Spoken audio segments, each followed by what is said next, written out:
Hello banking aspirants, welcome to the banking times. हम लाए हैं आपके लिए बैंकिंग कोर्सेज जहां पर आप बैंकिंग के जितने भी सब्जेक्ट्स होते हैं, रीजनिंग, क्वांट, इंग्लिश, सारे सब्जेक्ट्स को कवर करेंगे।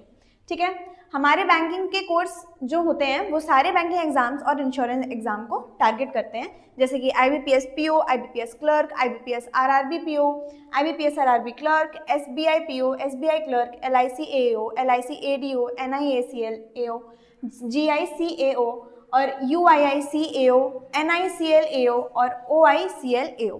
ठीक है, ये सारे के सारे बैंकिंग एग्जाम्स हैं और सारे के सारे इंश्योरेंस एग्जाम्स हैं जिनके बारे में आप तैयारी करोगे, आप बैंकिंग एग्जाम की जितनी भी तैयारी है। ठीक है, एक कोर्स है ये जो आपको सारे के सारे सब्जेक्ट्स को कवर करने वाला है। आपको कहीं और कोई सब्सक्रिप्शन की जरूरत नहीं पड़ेगी, आप सारी टेस्ट सीरीज, सारी वॉच लिस्ट जो भी है हमारी, वो यही प्लेलिस्ट में आपको मिल जाएगी।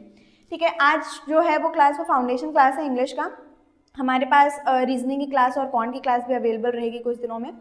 आज की जो क्लास रहेगी वो आपके लिए सिर्फ बेसिक, जो हम आई थिंक 8th क्लास तक इंग्लिश जो पढ़ते हैं उसके बारे में होगी। ठीक है, 8th क्लास की इंग्लिश में बेसिक जो पार्ट्स ऑफ स्पीच होता है, नरेशन होता है, जो कुछ भी होता है, वो सारा कुछ आज हम कवर करेंगे इन वन क्लास। ठीक है, हमारे जो क्लासेस हैं वो ऑफलाइन अवेलेबल है अंबिकापुर में, इमली पेड़ के सामने, ये एड्रेस है हमारा। ठीक है, आप अगर ऑफलाइन पढ़ना चाहते हैं तो आपके लिए ज़्यादा बेनिफिशियल होता है, क्योंकि इंटरैक्टिव क्लासेस जो होती हैं वो ज़्यादा बेनिफिट करती हैं। बट ऑनलाइन क्लासेस में भी अगर आप ज़्यादा प्रेफर करते हैं तो हमारे पास प्लेलिस्ट हमारी अवेलेबल रहेगी। ठीक है, नेक्स्ट थिंग क्या है हमारे पास, हम लोग 120 रूल्स ऑफ ग्रामर कवर करने वाले हैं इस प्लेलिस्ट में। 120 रूल्स ऑफ ग्रामर ऐसे एक एक करके हम लोग कवर नहीं करने वाले हैं। I think 20 rules at once ज़्यादा बेटर रहेगा हमारे लिए। लेकिन आज की क्लास जो होगी वो फाउंडेशन रहेगी और उसके बाद कल से हम लोग नई क्लास जो हम लोग अपना प्लेलिस्ट में डालेंगे उसमें आपको 120 रूल्स ऑफ ग्रामर कवर करने के लिए मिलेगा। ठीक है, हमारे पास फाउंडेशन क्लास जो है ग्रामर का, उसमें हम लोग क्या क्या कवर करने वाले हैं पहले हम लोग वो देख लेते हैं। सेंटेंस स्ट्रक्चर है हमारे पास अवेलेबल, पार्ट्स ऑफ स्पीच है हमारे पास अवेलेबल।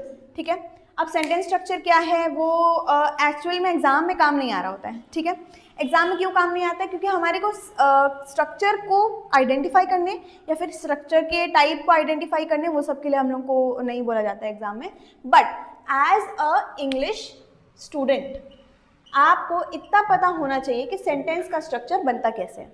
हमारे पास सब्जेक्ट कहाँ पर अवेलेबल होना चाहिए, हमारे पास वर्ब कहाँ पर अवेलेबल होना चाहिए उस सेंटेंस के अंदर, वो है हमारा सेंटेंस स्ट्रक्चर का फर्स्ट क्लास। ठीक है, हम लोग जब शुरुआत भी करते हैं हमारी फर्स्ट क्लास में, सेकंड क्लास में, तो हम लोग सबसे पहले सब्जेक्ट और प्रेडिकेट के बारे में पढ़ते हैं कि वो होता क्या है। ठीक है, तो उसके लिए हमारे पास ये वाली टॉपिक रहेगा।